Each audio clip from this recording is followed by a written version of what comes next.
हैं, कैसे हैं आप सब लोग? आई होप आप सब बहुत अच्छे हैं, बहुत अच्छा वर्क कर रहे हैं एंड सारी चीज़ों को अच्छे से देख रहे हैं। तो चलिए हमारे पास यहाँ पर एक टॉपिक है that is direct and inverse proportion. ये डायरेक्ट प्रोपोर्शन का मतलब है कि अगर हम किसी भी चीज़ को कंपेयर कर रहे हैं या कैलकुलेट कर रहे हैं, तो अगर एक चीज़ इंक्रीज़ होती है तो दूसरी चीज़ भी क्या होनी चाहिए? इंक्रीज़ होनी चाहिए। फॉर एग्ज़ाम्पल अगर हम यहाँ पर सोचें कि अगर मैं ज़्यादा दूर जाऊँगा, ठीक है, डिस्टेंस ज़्यादा ट्रैवल करूँगा, तो मेरा पेट्रोल भी ज़्यादा लगेगा। तो देखिए यहाँ पे डिस्टेंस इंक्रीज़ हुआ तो पेट्रोल भी इंक्रीज़ हो गया। और अगर मैं वॉक पर जाता हूँ, ठीक है, तो अगर मैं ज़्यादा डिस्टेंस कवर करूँगा एक ग्राउंड के, अगर मैं 4 राउंड मारता हूँ, ठीक है, तो 4 राउंड में जो टाइम लगेगा, मान लीजिए 20 मिनट्स लग रहा है, और अगर मैं उसी ग्राउंड के 10 राउंड्स मारूँगा तो मेरा टाइम भी क्या हो जाएगा? इंक्रीज़ हो जाएगा। और अगर मैं उसी ग्राउंड के कम राउंड मारूँगा तो मेरा टाइम भी कम लगेगा, ठीक है? तो ये होता है डायरेक्ट प्रोपोर्शन। अगर हम बात करें इनवर्स प्रोपोर्शन की, इसमें अगर एक चीज़ बढ़ रही है, इंक्रीज़ हो रही है, तो दूसरी चीज़ क्या होगी? डिक्रीज़ हो जाएगी। जस्ट लाइक फूड, अगर हमारे पास कोई फूड है जो 10 मेंबर्स के लिए सफिशिएंट है, और अगर हम उन 10 मेंबर्स को बढ़ा के 15 कर दें, तो फूड जो होगा वो क्या हो जाएगा? कम पड़ जाएगा लोगों के लिए, ठीक है? अगर वो 10 मेंबर्स के लिए सफिशिएंट है, तो जैसे मेंबर्स इंक्रीज़ हुए तो फूड सप्लाई क्या हो जाएगी? कम हो जाएगी, लोगों को फिर कम-कम खाना पड़ेगा, ठीक है? और अगर मान लीजिए अगर 10 मेंबर्स से हमने खाना बनाया तो वो क्या हो, कम हो जाए, 5 हो जाए, तो फूड सप्लाई क्या हो जाएगी? उनके लिए बढ़ जाएगी। वो ज़्यादा-ज़्यादा खाएँगे, वो तब भी खत्म नहीं हो पाएगा, ठीक है? जैसे शादियों में होता है। तो यही होता है हमारे पास इनवर्स प्रोपोर्शन। तो चलिए इनके कुछ हम केसेस देखेंगे एंड इनको सॉल्व करेंगे। तो इसके बाद हम आगे चलते हैं। तो यहाँ पे सिचुएशंस गिवन है, तो सिचुएशंस हम ऑलरेडी डिस्कस कर चुके हैं। ओके, तो देखिए जब भी हमारे पास कुछ भी प्रोपोर्शन होगा तो हम पहले क्या बनाएंगे? एक टेबल बनाएंगे just like this, number of stems and cost. अगर 5 स्टेम्स है, कॉस्ट कितनी हो गई? 10, 10 कॉस्ट है तो कितनी हो गई? 20। तो देखिए जैसे जैसे हमारा नंबर बढ़ता जा रहा है स्टेम्स का, ऐसे ही कॉस्ट बढ़ती जा रही है। तो उसके लिए हमारे पास जो फॉर्मूला होता है वो x1 upon y1 equals to x2 upon y2 हम यूज करेंगे, ठीक है? तो चलिए यही कॉन्सेप्ट है, और यहाँ पर हम आ जाते हैं अपनी एक्सरसाइज पर। तो यहाँ पर देखते हैं skill exercise that is 11.1। Okay, तो यहाँ पर देखते हैं। ओके, क्वेश्चन नंबर 4 लेते हैं। ठीक है, क्वेश्चन नंबर 4 में लिखा है if the weight of 12 sheets of thick paper is 40 ग्राम, ठीक है? तो चलिए यहाँ से हम एक टेबल बना लेते हैं। The weight of 12 sheets of thick paper is 40 ग्राम। तो देखिए यहाँ पे नंबर ऑफ शीट्स गिवन है हमें, तो यहाँ लिख लेते हैं number of sheets. Number of sheet देखे तो हमारे पास यहाँ पे क्या गिवन है? 12,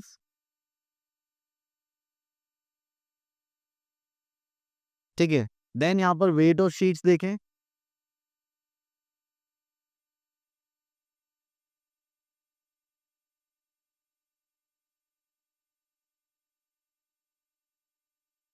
ठीक है? तो वेट ऑफ शीट्स देखेंगे दैट इज 40 ग्राम।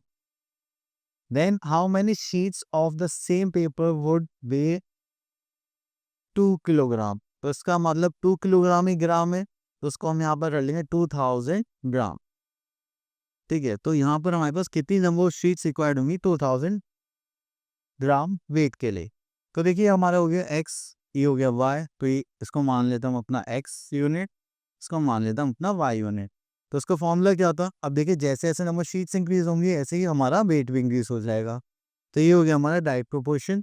तो इसके लिए हम फॉर्मूला रखेंगे x1 upon y1 equals to x2 upon y2। चलिए इतना कहने के बाद फिर हम इसको सॉल्व करेंगे, तो यहाँ पर आ जाएगा x1 की वैल्यू लिखते हैं हम, चलिए that is 12 and y1 is 40 equals to x2 is x ले लिया हमने, y2 इज 2000। अब इसको सॉल्व करेंगे, चलिए तो इसको सॉल्व करने वाले हम यहाँ पर लिख लेते हैं। तो इसे क्रॉस मल्टीप्लाई करेंगे just like 12 into this is 2000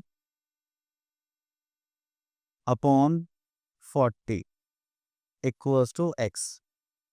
तो उसको करेंगे 0 से 0 हो जाएगा, 2 से 2 करेंगे दिस इज 6, ठीक है? तो ये हो गया हमारे पास 600 इक्वल्स टू x।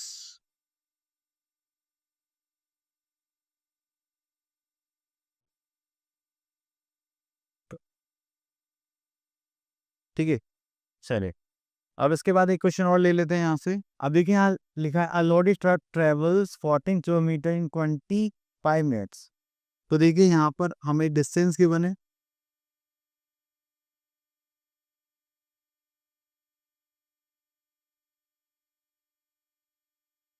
ठीक है, और यहाँ पे क्या गिवन है, टाइम।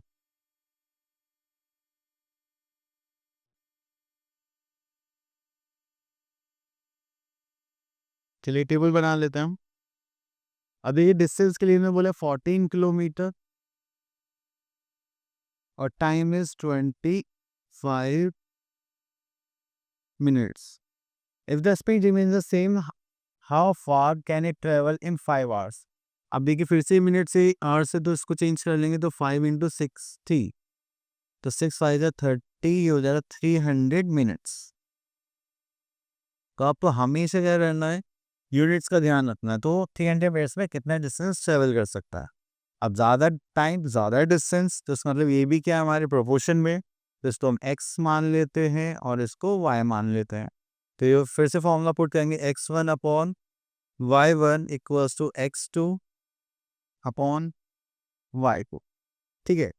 चलिए इसको याद करेंगे, एंड यहाँ पर x1 की वैल्यू जो हमें यहाँ पर given that is 14 and y1 is 25, this is x, और यहाँ पर आ जाएगा 300।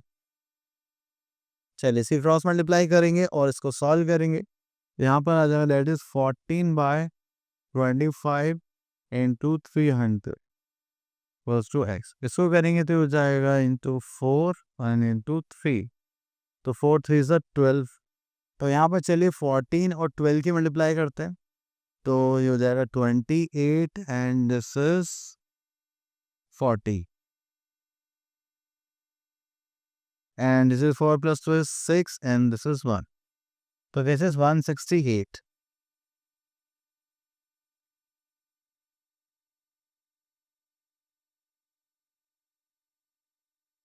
168 किलोमीटर, ठीक है।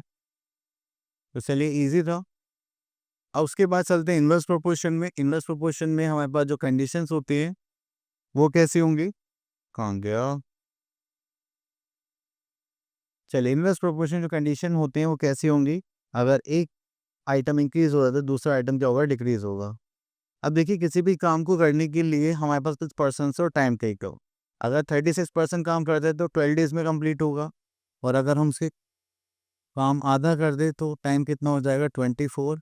फिर और कम कर दें तो हमारा टाइम क्या हो रहा है, बढ़ रहा है। तो आप देख रहे हैं यहाँ पे नंबर ऑफ पर्सन हम क्या कर रहे हैं, इंक्रीज कर रहे हैं, और टाइम हमारा क्या हो रहा है, डिक्रीज होता जा रहा है, ठीक है, मतलब यहाँ तक। और अगर इंक्रीज करते हैं तो हमारा टाइम क्या हो जाएगा, डिक्रीज हो जाएगा। तो इस टाइप की कंडीशन को हम क्या बोलते हैं, इनवर्स प्रोपोर्शन। यहाँ पर जब भी इनवर्स प्रोपोर्शन का आपको केस दिखाई देगा तो आप यहाँ पर क्या यूज करेंगे, यहाँ पर हमारा छोटा सा फॉर्मूला हो जाता है, जस्ट लाइक दिस वन,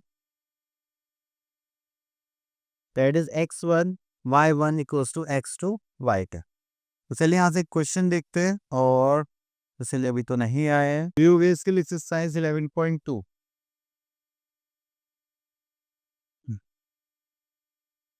तो यहाँ पर देखते हैं हम, observe the following tables and find which pair of variable x and y are in inverse proportion. तो चलिए तो आप लोग चेक कर लीजिए इनवर्स प्रोपोर्शन है या नहीं है। चलिए तो यहाँ से ले लेते हैं क्वेश्चन नंबर 5। क्वेश्चन नंबर 5 लेते हैं यहाँ पर एंड इसको सॉल्व करेंगे। हमारे पास आता है, a car takes 4 hours to reach the destination by traveling at a speed of 60 km per hour, and how long will it take if the car travels at the speed of 80 kilometre. अब देखिए 4 hours सब लगते हैं, वो 60 की speed से जाते हैं, अगर 80 की स्पीड से आएंगे तो हमें थोड़ा सा टाइम कम लगेगा। यहाँ पे देखिए हमें क्या बोला गया है, तो first is time and the second is speed. तो टाइम की बात करें तो यहाँ पर आता है 4 आवर्स,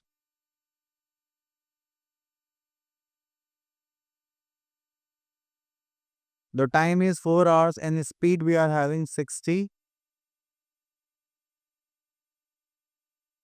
किलोमीटर पर आवर, ठीक है। अगर मान लीजिए स्पीड कितनी है हमारे पास, 80 किलोमीटर पर आवर, और यहाँ पर टाइम कितना आ जाएगा, दैट इज x आवर्स। तो ये हमें फाइंड आउट करना है कि टाइम कितना लगेगा। अब देखिए अगर टाइम इंक्रीज हो रहा है तो स्पीड क्या हो जाएगी, कम हो जाएगी। तो यहाँ पर आ गया हमारे पास इनवर्स प्रोपोर्शन। इनवर्स प्रोपोर्शन का फॉर्म होता है x1 y1 equals to x2 y2। ठीक है, तो चलिए इसको सॉल्व करते हैं। तो यहाँ पर लेंगे तो ये हो गया हमारे पास x1 is 4 hours, y1 is 60 kilometre per hour, x2 is x and y2 is 80 kilometre per hour. चलिए अब इसको सॉल्व करेंगे। तो यहाँ पर सॉल्व करेंगे तो हो जाएगा 40 इंटू 60। अब ये मल्टीप्लाई में तो आएगा तो डिवाइड हो जाएगा, तो 0 से 0 कैंसिल आउट, 4 वन ज़ा 4, 4 टू ज़ा 8, 2 से इसको काट देंगे 3।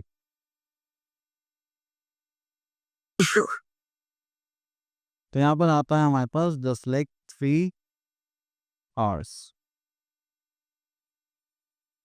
Equals to x। तो यहाँ पर टाइम कितना आ गया, 3 आवर्स। ठीक है, चलिए और एक क्वेश्चन और देख लेते हैं।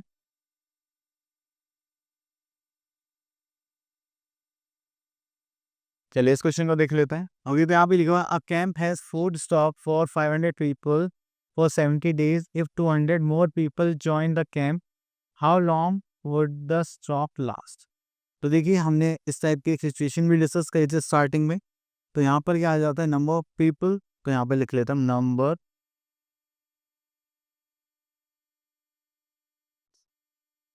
चलिए यहाँ पर आता है हमारे पास number of people.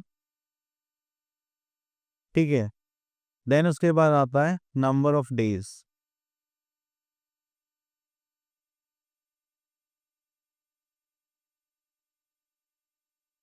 Number of people में देखिए हमारे पास कितने पीपल्स थे, 500, एंड नंबर ऑफ डेज कितना लास्ट करता था, 70। तो अगर हमारे पास जो भी खाना है वो 70 डेज पर चलेगा, अगर 500 पीपल्स उसको कंज्यूम करते हैं। नेक्स्ट उसमें अगर हम इफ़ 200 मोर पीपल ज्वाइन, तो 200 पीपल और आ जाते हैं, तो 500 ऑलरेडी थे, अब कितने हो जाएंगे, दैट इज 700। अब हमारे पास टोटल स्ट्रेंथ कितनी होगी, 700। तो वो पूछा कितनी डेज रन चलेगा। ऑब्वियसली बात है कम दिन चलेगा, क्योंकि यहाँ पे नंबर ऑफ पीपल्स इंक्रीज हो गए थे, नंबर ऑफ डेज हो जाएंगे, डिक्रीज हो जाएंगे। ये भी क्या हमारा इनवर्स प्रोपोर्शन का केस हो गया, तो इसका फॉर्म हो जाएगा x1 y1 equals to x2 y2। तो चलिए यहाँ पर सॉल्व करेंगे इसको। तो यहाँ पर देखेंगे x1 is 500 and y1 is 70, x2 is 700 and y2 is x। तो मल्टीप्लाई में जाएगा तो क्या हो जाएगा, divide, this is 500 into 70 divided by 700 equals to x। ठीक है, ये 2 0 से 2 0 कैंसिल आउट, 7 से 7 कैंसिल आउट। तो यहाँ पर आ जाएगा हमारे पास that is 50 equals to x।